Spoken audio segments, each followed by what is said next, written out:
할렐루야. 제가 비교적 선교사님들을 많이 만나고 또 많은 관계를 맺고 살아갑니다. 선교사님들이 제게 많은 하소연을 해오지만 그 하소연의 핵심은 외로움입니다. 외롭다는 거예요. 문화적으로 낯선 타향이라 그렇기도 할 것입니다. 제가 거기도 사람이 있지 않느냐고 하면, 목사님, 한국 사람들하고 한국말로 대화하면서 목회하는 것이 얼마나 행복한지 아세요? 반문하더라고요. 영어나 현지어로 소통을 해도 뭔가 소통되지 않는 문화적인 갭이 있어서 살기 어렵고 외롭다는 거예요, 무엇보다도. 근데 한국서 목회하는 후배나 동료 목회자들의 말을 들어보면 또 마찬가지예요. 목회 고충을 털어놓으면서 하는 말이, 교인들이 돈 묻지 자기 마음을 안 안아준대요. 말이 안 통한답니다. 너무 힘들고 외롭다는 거예요. 선교지에서나 사역하는 것이나 또 한국에서 목회하는 것이나 외롭기는 매한가지구나. 또 선교사 목회자들만이 아니죠. 외국 나가 있는 분들 잘 사는 나라거든요. 명절 때가 되면 한결같이 객지라 그런지 그렇게 외롭대요. 또 문화가 개인주의적인 문화가 팽배해 있고, 또 사생활을 존중하는 문화, 뭔가 이렇게 아웅다웅하면서 이렇게 재미나게 사는 맛이 없어서 왠지 허전하고 외롭다는 거죠. 무엇보다도 아이들이 10대 후반만 되면 거의 부모로부터 정신적으로 독립을 해서 뿔뿔이 흩어져 버린다는 거죠. 근데 한국에 사는 사람들 가운데 할 수 있으면 이민 가고 싶다고 말하는 사람들이 꽤 있습니다. 한국 땅은 힘없고 돈 없고 백 없으면 너무나 불행한 사회다. 비참하다, 외롭다. 이게 한국이라는 거예요. 그러니까 외국이나 한국이나 외롭기는 마찬가지. 외로움의 근본 원인이 환경이 아니지 않겠나 하는 생각이죠. 싱글로 사는 사람들은 가족이 없어서 외롭다고 그러고요. 빨리 좋은 배우자 만나 애도 낳고 단란한 가정을 꾸리고 싶어 합니다. 하지만 가정을 꾸리고 살면서도 서로 남남처럼 사는 부부도 많습니다. 오히려 혼자 살 때보다도 더 깊은 외로움을 느낀다는 거죠.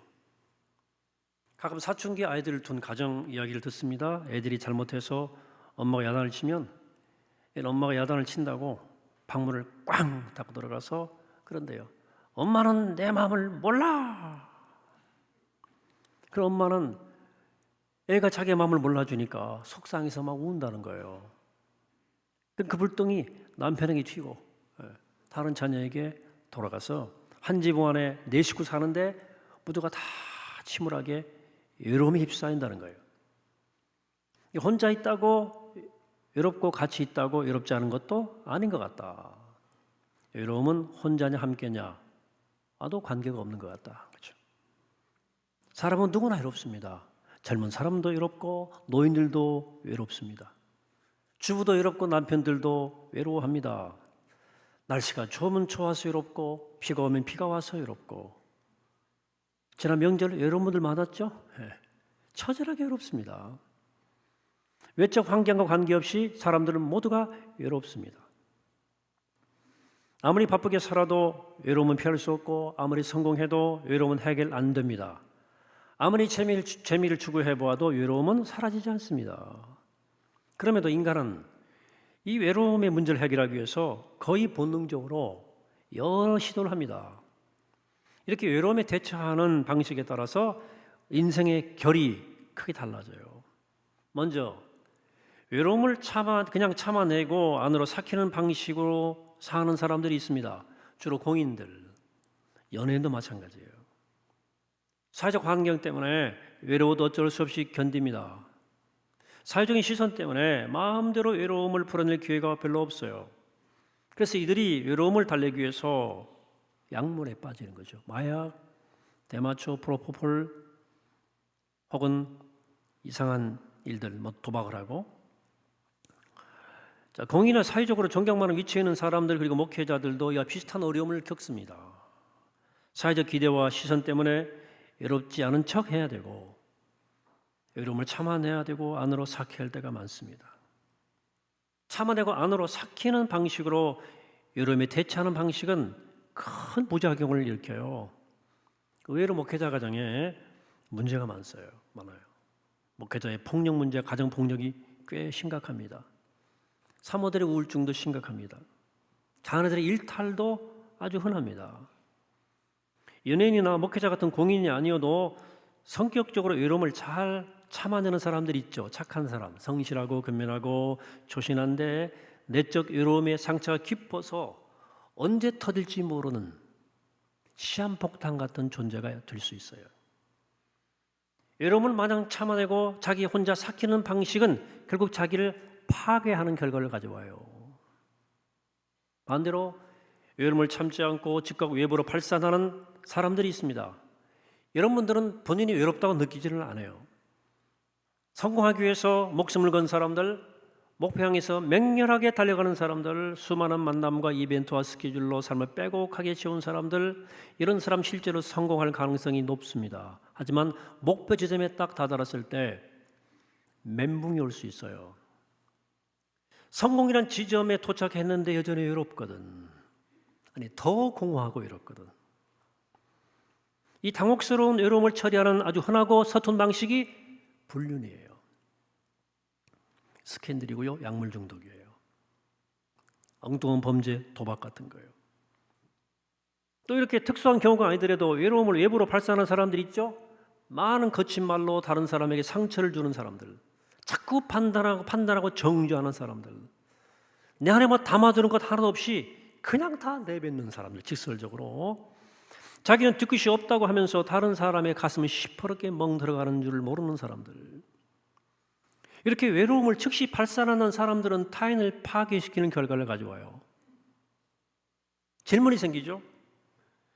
자, 참고 견디고 안으로 삭히면 자기를 파괴하고요, 담아두지 않고 밖으로 발산하면 다른 사람을 파괴시키는 이 골칫덩어리 외로움을 어떻게 다뤄야 될까 하는 겁니다. 오늘의 주제예요. 우선 누구나 외롭다는 사실을 아는 것이 매우 중요합니다. 모르는 사람 없을 거예요, 이것을. 그러나 외로움이 찾아오는 순간 우린 습관처럼 나 홀로 외롭다 하는 상황에 기분이 던져져요. 나만 외로운 것 같아요. 그때마다 누구나 외롭다는 사실을 기억할 필요가 있습니다.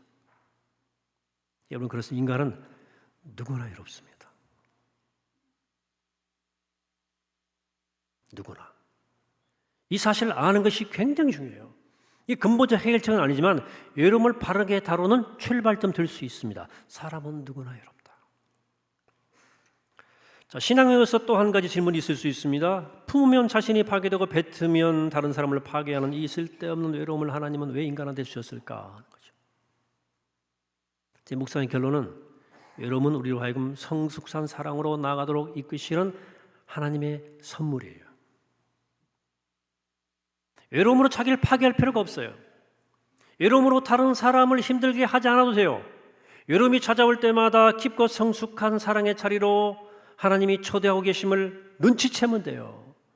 외로움은 일종의 징검다리예요.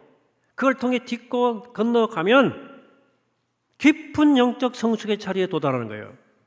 만일 외로움을 영적 성숙의 디딤돌로 삼지 않고 자기 안에 묻어두거나 거칠게 밖으로 발산해버리면 외로움의 문제는 해결도 안 되고 파괴적 결과를 내 안에 가져오게 됩니다. 외로움은 위험하지만 그래 소중하고 소중하지만 위험한 거예요. 현대인들이 외로움을 서툴게 다루는 동안에 지구촌에 깜짝 놀랄 만한 현상이 나타났습니다. 그것은 공동체 몰락입니다. 문화인류학자들의 연구에 따르면 오늘날 모든 종류의 공동체가 해체되고 있다는 거예요. 우선 가족도 그렇지만 민족 공동체가 해체되고 있어요.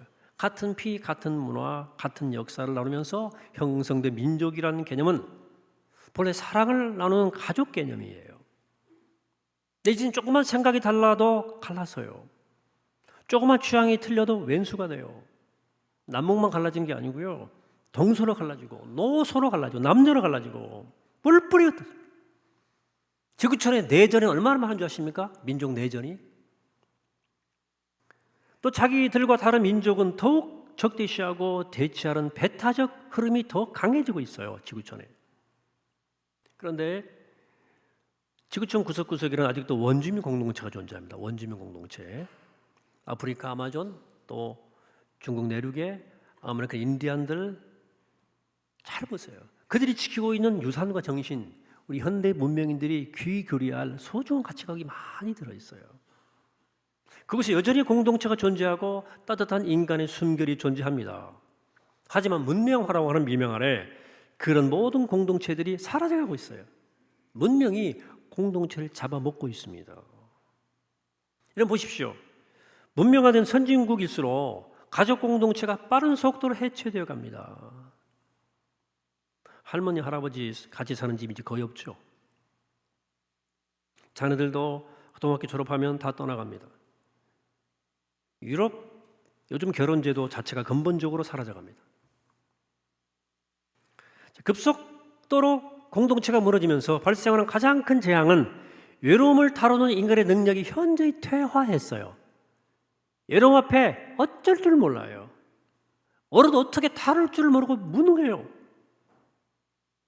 눈에 보이지 않지만 공동체가 무너진 후유증은 매우 심각합니다. 인류역사상 그 어느 때보다도 발달된 문명 아래 살고 있지만 과연 옛날보다 더 인간의 행복해졌는가? 불편했지만 좋았던 시절 있지 않았습니까? 할머니, 할아버지, 삼촌도 살고 고모도 심지어 이모까지 함께 살고 혹은 가까이 살면서 가족 공동체가 함께 살던 시절 불편했죠. 그렇지 않아도 교회 식구들이 서로 어떻게 사는지 어떤 어려움이 있는지 알고 그래 눈물콧물 흘리면서 함께 기도하던 순박한 신앙 공동체가 존재했던 시절, 지금보다 가난했지만 행복했던 이유는 함께 할 줄 알았고 서로에게 사랑을 배웠고 실제 사랑을 경험하며 살았기 때문입니다. 분명한 사실 하나는 공동체가 해체되어 갈수록 우린 사랑이 서툴러지고 외로움을 다루는데 점점점 어려움을 느끼게 되는 거예요. 그런데 이런 사실은 반대로 중요한 사실 한 가지를 우리에게 알려줍니다. 외로움의 문제를 해결하는 돌파구는 공동체밖에 없다는 거예요. 오늘 시편 본문 1절은 이렇게 노래합니다. 바로 형제가 연합하여 동감이 어찌 그리 선하고 아름다운고. 여기 동감이라는 표현은 히브리 표현 가운데 결혼 후에도 계속 아버지 집에서 함께 사는 사회 관습을 반영하는 표현입니다. 곧 이스라엘에서는 아버지가 자녀들에게 굳이 미리 유산을 토지로 나눠주지 않고 그냥 아버지가 돌아가시면 그대로 자녀에게 넘어가요. 아버지 돌아가셔야 돼. 좋든 싫든 아들은 결혼을 한 후에도 아버지 집에서 함께 대가족 이루고 살아야 돼. 본문은 바로 그 풍습을 떠올리면서 형제가 동감이 얼마나 아름다운지라는 표현을 쓰고 있는 거죠. 그런데 이 시편은 이 시편 앞에 붙어있는 표제처럼 성전에 올라가는 노래라고 이 제목 붙어 있습니다. 여러분 성경책에. 말하자면 명절 때 제사를 드리기 위해서 예루살렘으로 올라가는 순례길에 불렀던 노래예요. 가정은 아닌데요. 함께 하나님께 예배하기 위해서 올라가는 한 마음을 가진 순례자로서 옛 이스라엘 가족 공동체의 아름다운 풍습을 떠올리면서 이 순간 우린 가족이라고 노래했던 거예요.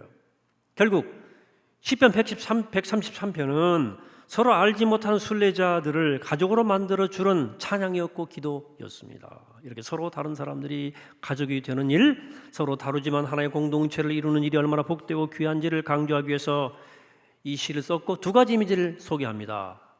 하나는 오늘 2절이에요. 머리에 있는 보배로운 기름이 수염 곧 아론의 수염에 흘러서 그 옷깃까지 내림같고, 여기 아론은 제사장이고 제사장한테 기름 붓는 장면을 묘사한 거예요. 거룩한 제사장을 위임할 때 머리에 기름 부을 때 기름이 수염을 타고 흘러서 옷깃까지 내려온 모습을 그리고 있습니다. 또 하나 3절입니다.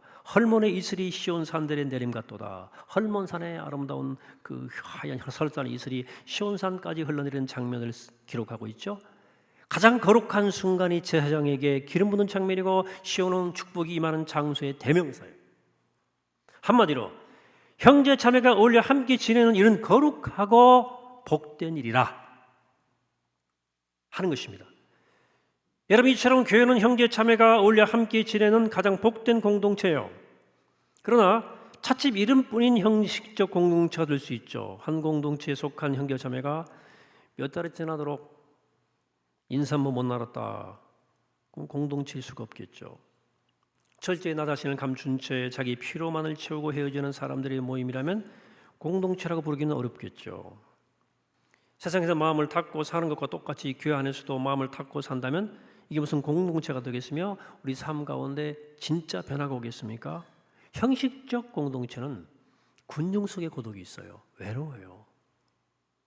외로움만 깊어가는 거예요. 그리고 한 가지 위험할 게 있습니다. 공동체 안에 마음을 열고 잘 지내려고 한다 해도 꼭 좋은 일, 은혜로운 일만 있는 게 아니에요. 공동체는 우리에게 크고 작은 도전을 해옵니다. 들어가면 정말 마주하고 싶지 않은 사람이 존재해요. 저 인간만 없으면 내가 저 모임 갈 텐데 라는 사람들이 꼭 있네. 원치 않은 실수로 창피해지는 일도 생겨요. 내가 이것밖에 안 되나 하는 자괴감에 빠지기도 해요. 자신의 부끄러운 민낯을 드러내야 할 때도 있어요. 하지만 바로 이것이 바로 공동체입니다. 이것은 공동체가 문제가 있는 게 아니고 매우 정상적인 모습이다. 오히려 공동체 이런 조건들이 나에게 축복이란 사실을 알아채야 돼요. 이런 도전과 어려움 때문에 공동체적 신앙생활을 피하려 그러고 가능하면 서로 피해주지 않으면서 나이스한 적당한 거리 유지한 채로 교회 생활하고 싶지만 그렇게 되면 여러분 내면이 성숙해질 수 없습니다. 신앙이 크게 자랄 수 없습니다. 교육 철학자 바크 팔머라는 분이 있습니다.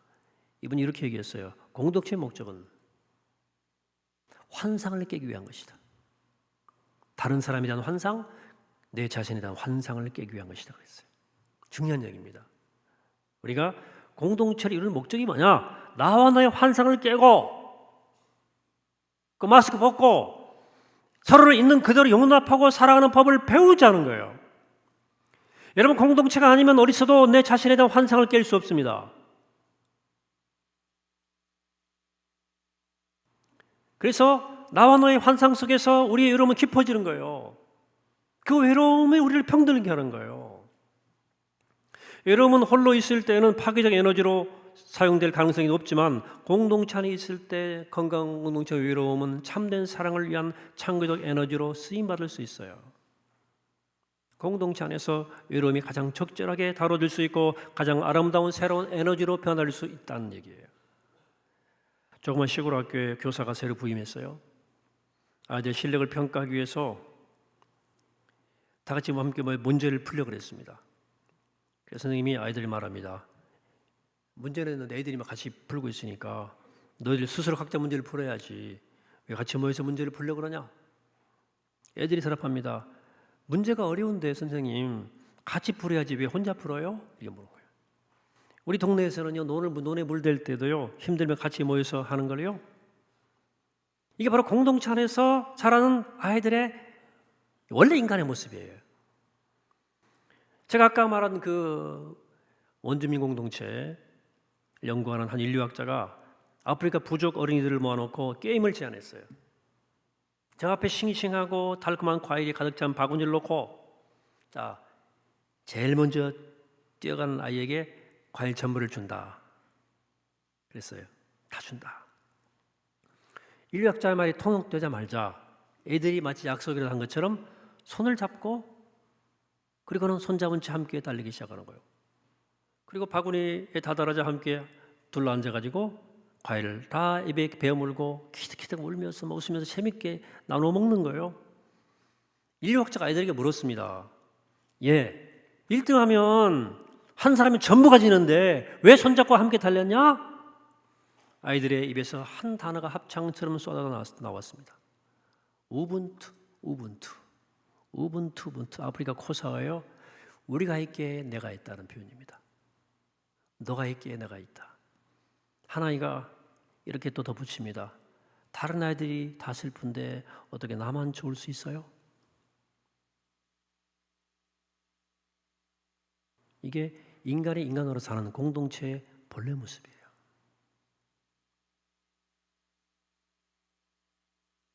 어떻게 나만 좋을 수 있나요?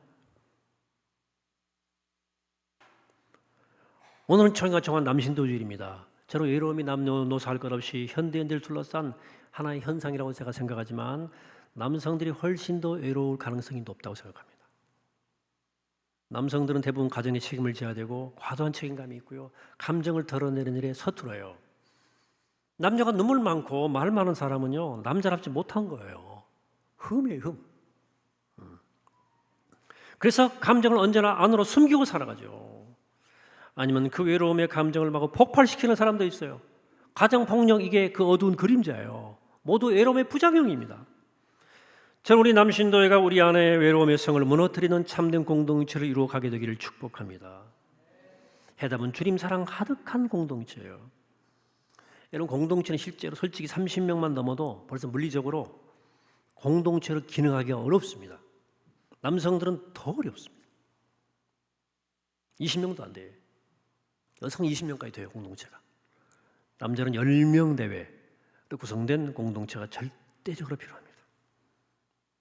우리 교회 같으면 목장이나 자기 연령대로 묶어진 신도에 있죠. 그 정도의 모임인데 신도에도 많으면 그 안에 작은 목장으로 한두 개 쪼개내야 돼요. 이렇게 소속을 가지고 신앙생활을 해야 공동체를 경험할 수 있어요. 여러분, 우리가 속한 모임은 조직이 그냥 하나의 조직이 아니에요. 여러분들의 자신의 성장과 성숙을 위해서 하나님 마련하신 소중한 공동체를 믿고 그 공동체의 성실한 일원이 되어보시기를 바랍니다. 거기서 슬픔도 나누고 기쁨도 나누고 그렇게 이웃의 슬픔과 기쁨에 귀 기울여보면서 서로의 여름에 눈여겨보시면서 따뜻한 손과 가슴으로 서로를 만져주셨으면 좋겠어요.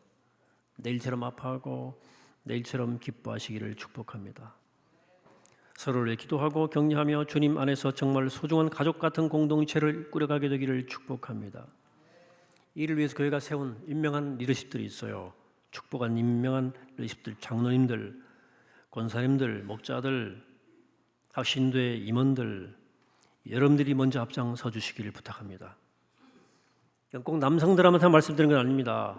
우리 교회 크고 작은 모임들 맡은 리더십들이 그냥 세상 조직 운영하듯이 하지 마시고 내가 맡긴 성도 한 사람 한 사람을 정말로 사랑하는 엄마의 마음, 아버지의 마음을 가져주시길 바랍니다. 여러분, 내가 교회에서 맡아가지고 뭘 할지 잘 몰라도 모르겠다 그래도 교회는 말이죠, 성도 한 사람 한 사람을 정말 가족처럼 품고 사랑하는 마음만 있으면 그 다음은 다 풀리게 돼 있어요. 뭐 할지 다 알게 돼 있습니다. 깨닫게 돼 있어요. 다른 것 저절로 다 합력한 선을 이룰 줄로 믿습니다.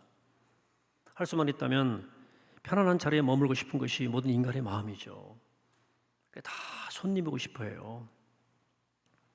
손님들도 잘해주는 교회가 풍부하죠. 그래서 영적 소비자로 다 오는 거거든요. 수혜받고 싶어 하는 거죠. 다 외로우니까. 그러나 누군가 그런 생각을 뿌리치고 먼저 섬김의 자리로 나아가셔야 됩니다. 네가 남한테 대접받고 싶은 대로 남을 대접하라 하는 주의 명령에 누군가 먼저 순종해야 돼요. 그래야 공동체가 이루어집니다. 공동체를 경험할 수 있습니다. 이미 그러한 사랑으로 우리 교회를 섬기는 분들을 사랑하고 축복합니다. 여러분, 세상은 외롭습니다. 누구나 외롭습니다. 이 외로움의 처방이 이 교회요 공동체입니다. 우리 교회가 그런 공동체가 되기를 바랍니다. 우리 교회 크고 작은 모든 모임들이 진정한 공동체가 되기를 축복합니다. 그래서 앞장서서 우리 공동체를 섬기기를 원하는 분들과 그 작은 공동체 일원 되어서 함께 아름다운 공동체를 갖고 가기를 결심하는 모든 교우 여러분들을 위해 오늘 말씀의 약속, 보배로운 기름이 아론의 수염을 타고 흘러 그 옷깃까지 내려가는 축복이, 할머니 이슬이 시온살이 내림 같은 은총이, 그 복에 복이 더해지는 복된 여러분 되시기를 이 시간 주의 이름으로 간절히 축원합니다. 기도하시겠습니다. 거룩하시고 자비로우신 아버지 하나님, 오늘 주님의 귀한 날 주의 말씀을 받습니다. 하나님, 누가 외로운데 오늘 말씀처럼 형제와 연합하여 함께 동감이 얼마나 아름다운고 하는 아름다운 시가 우리의 찬송이고 기도가 되게 도와주셔서 보배로운 기름이 아론의 수염을 타고 흘러 옷깃까지 내림같이, 할머니의 이슬이 시온산에 내림같이 하늘은 총과 복을 더해가는 아름다운 생명 공동체로 주님의 교회를 축복하시고 난민들을 축복하시고 우리 모두를 축복하여 주옵소서. 감사드리옵고 예수 그리스도의 이름으로 기도하옵나이다. 아멘.